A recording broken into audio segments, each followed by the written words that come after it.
Welcome to this video. My name is Hannes Knechtges. I'm happy that you're here because in this video called Corona for Advanced Players, I'm about to show you some techniques that you can use for playing solos, for playing scales. And this is probably a topic for people that already know chords and strumming patterns and stuff, but really want to dig into solo playing. And check out all the other parts of the Corona series, which you will find in the video description.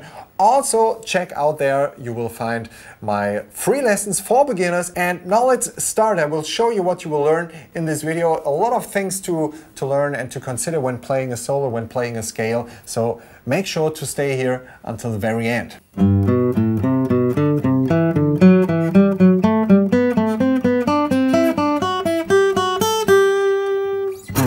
You ask yourself maybe, what was that? That was just a normal major scale here. But I played it differently. I didn't play it like this.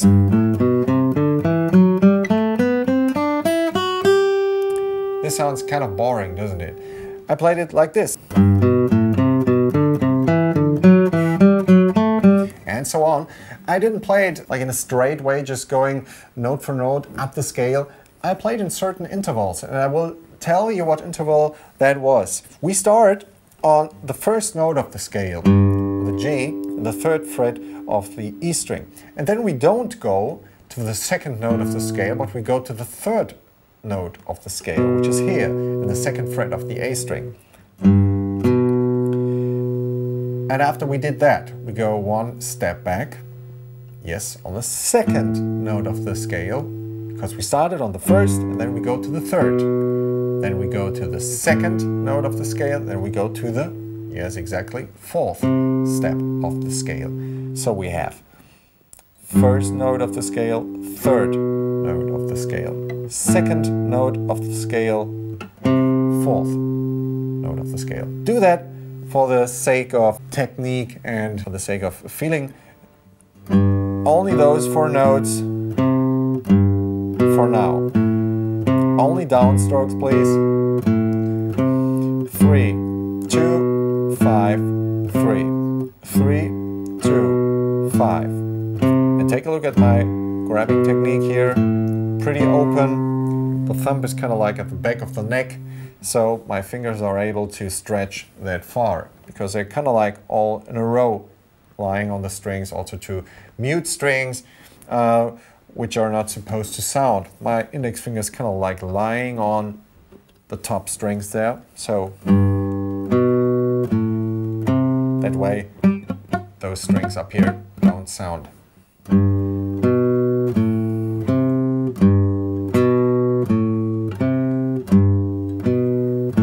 And do that for a while to get used to that kind of technique. So what should happen after that? We have 1, 3, 4, 1, 3, 2, fourth step of the scale. Then we go, after we played the fourth note of the scale, to the third fret, third note of the scale, and then to the fifth step of the scale. So we have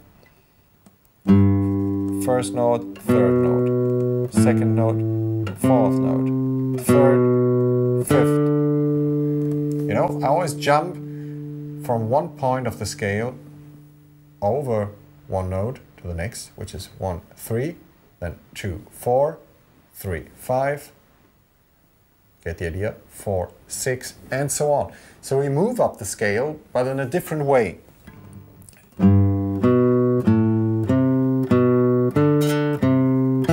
So we have here the fourth note, and then going to the sixth note of the scale.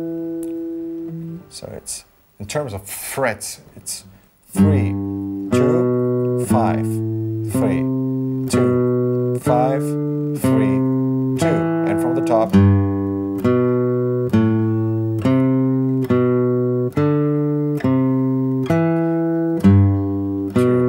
5, 3, 2, 5, 3, 2, 3, 2, 5, 3, 2, 5, 3, 2, 3, 2, 5, 3, 2, 5, 3, 2.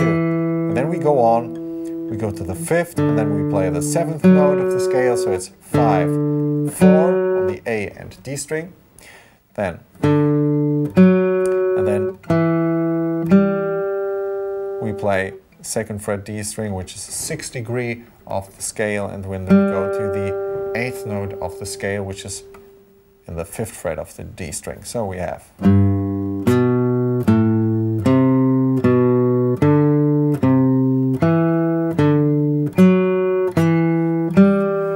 in terms of frets, we play 3, 2, 5, 3, 2, 5, 3, 2, 5, 4, 2, 5, 3, 2, 5, 3, 2, 5, 3, 2, 5, 4, 2, 5. And it goes on with 4, 2 on the D and G string. So it's 4, 2, then 5th fret D string, 4th fret G string. So 4, 2, 5, 4, 4, 2, 5, 4, 4, 2, 5, 4. Can we do it from the top? Let's do it. 3, 2, 5, 3, 2, 5, 3, 2, 5, 4, 2, 5, 4, 2, 5, 4. And then it goes on with 2nd fret G string, 5th fret G string, 4th fret G string, and 3rd fret B string.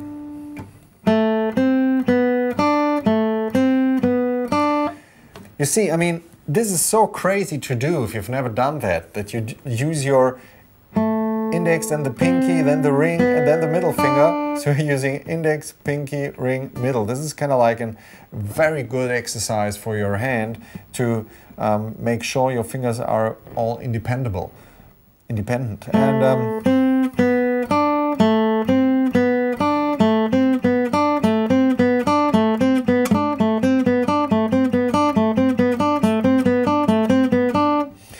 we do it from the top.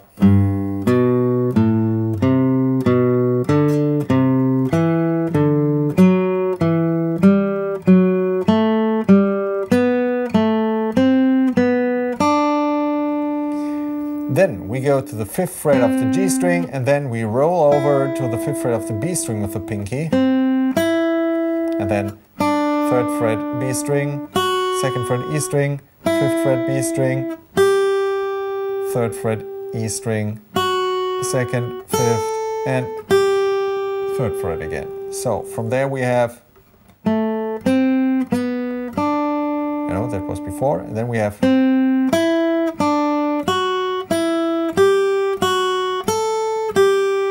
so 5, 5, 3, 2, 5, 3, 2, 5, 3, 5, 5, 3, 2, 5, 3, 2, 5, 3. From the top. 3, 2, 5, 3, 2, 5, 3, 2, 5, 4, 2, 5, 4, 2, 5, 4, 2, 5, 4, 3, 5, 5, 3, 2, 5, 3, 2, 5, 3.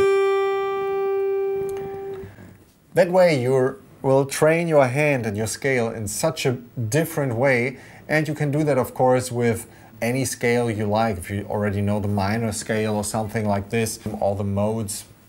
If not, no problem, just stick with this scale if you want to. That's totally fine, and you will have a lot of struggle probably if you have never done this before. So really do it as I told you before, just the first 4 notes or something like this.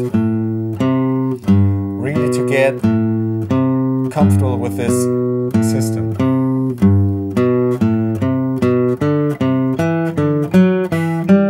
Just take small parts of the scale and try to play it until you're feeling comfortable with it. Then you take another 2 or 4 notes in there, and then you go on and on and on till you're at the other side of your neck.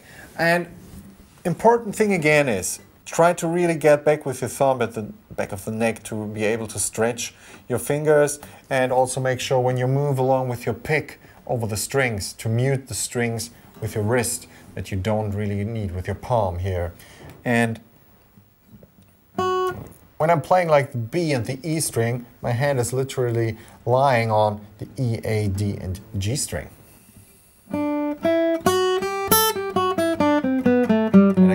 When I go up, my hand also moves up. It's kind of like doing something like this while lying on the strings when moving down. That way I can make sure I mute the strings I don't need. So, thanks for tuning in, and thanks for checking out this cool stuff. It's a lot of fun if you get used to it. You will already feel probably some blood rushing through your hand here, because it's quite demanding for your hand also to do that. So make breaks, make a rest. You're feeling like stressed out within your hand, and don't hurt yourself, please. So I hope you had a good time here, and I would say we see us in the next video. Take care, guys. Bye.